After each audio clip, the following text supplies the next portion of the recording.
Guys, Warren Eagles from the ICA.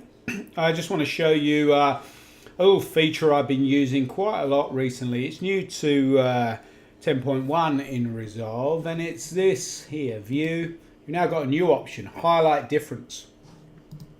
Basically what that does, it highlights the difference between two nodes, so it shows you what you've actually done in that node. So a useful use for this is in noise reduction. So if I just play on so we can see her, always play on where you can see somebody's eyes or their face, and I just dial a bit of contrast into this, we can immediately see, yes, the picture looks a bit better, but we're also bringing up a little bit more of that noise behind her head there. And there is some in her face, but we know there's movement, so we've got to be careful of that.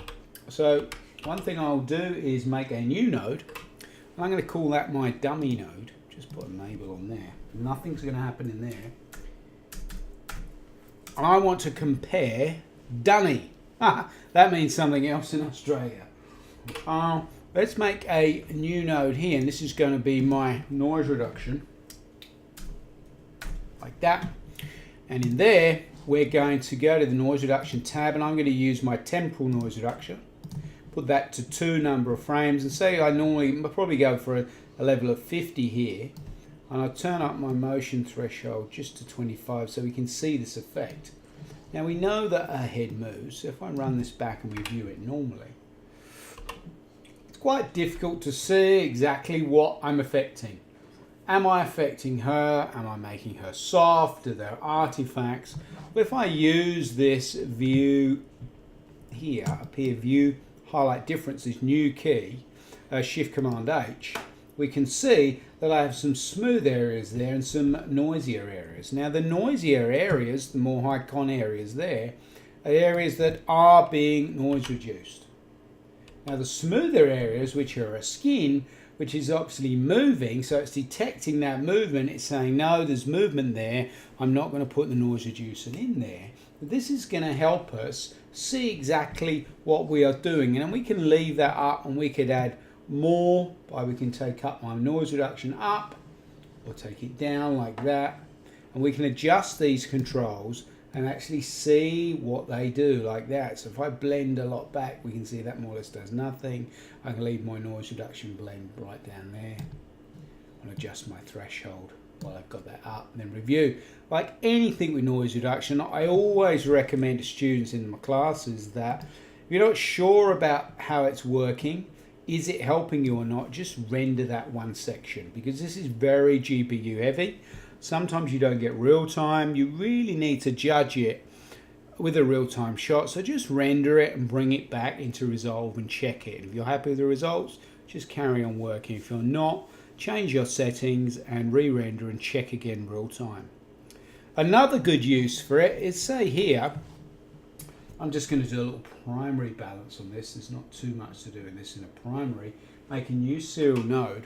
And I'm a pretty big fan of these curves, but one of the criticisms of them are if I want to change my cyan sky there, so I've just picked a point, I've done it, I know black and white highlight to actually see what I've changed. So what have I done? But if I go here to my highlight difference again, we can now see, I can see exactly where I have placed that color. So we could see we are inducing a little bit of highlight there in these whiter areas, but predominantly it is doing what I want it to, which is to change the color of the sky. So very useful. This is how I have been using. I'm just going to turn that off there, toggle it off. So what it is, it's now a toggle switch, 3-way toggle between our normal highlight, which we would obviously use here if we're doing a key, but because we're doing a curve, we can view it in this mode here. Highlight difference will just show me, let's toggle that on again, there, what we have done. Useful. Obviously can't soften that off, but just letting me know where I've done the grade. Also really useful in log grading when you want to see if you're just affecting the highlights or the shadows. A number of uses, and I've probably not found all of them yet, but I just wanted to point this out. The other slight feature that I have found and discovered that did catch me out was if I do a grade here, node 2 on this guy, and I put a grade on him, you can now turn off all grades. Now it doesn't disable the node, so you may do like what I did, going, what's going on? I've not disabled the nodes, but I can't see anything. I know I graded it. The thumbnail is graded. You have a rainbow, but you cannot see any change. It's changing there, it's changing there. Just check that this is not ticked. Now that called me out for a little while last week when I was grading a movie. Obviously went for the wrong keyboard shortcuts. So use these features, have a look, explore around. There's quite a lot in the new release, so have a look and enjoy your grading. Need any information on ICA classroom training or online training, go to www.icolorist.com or check us out Facebook, Twitter, or you're also looking at this on our Vimeo or YouTube pages.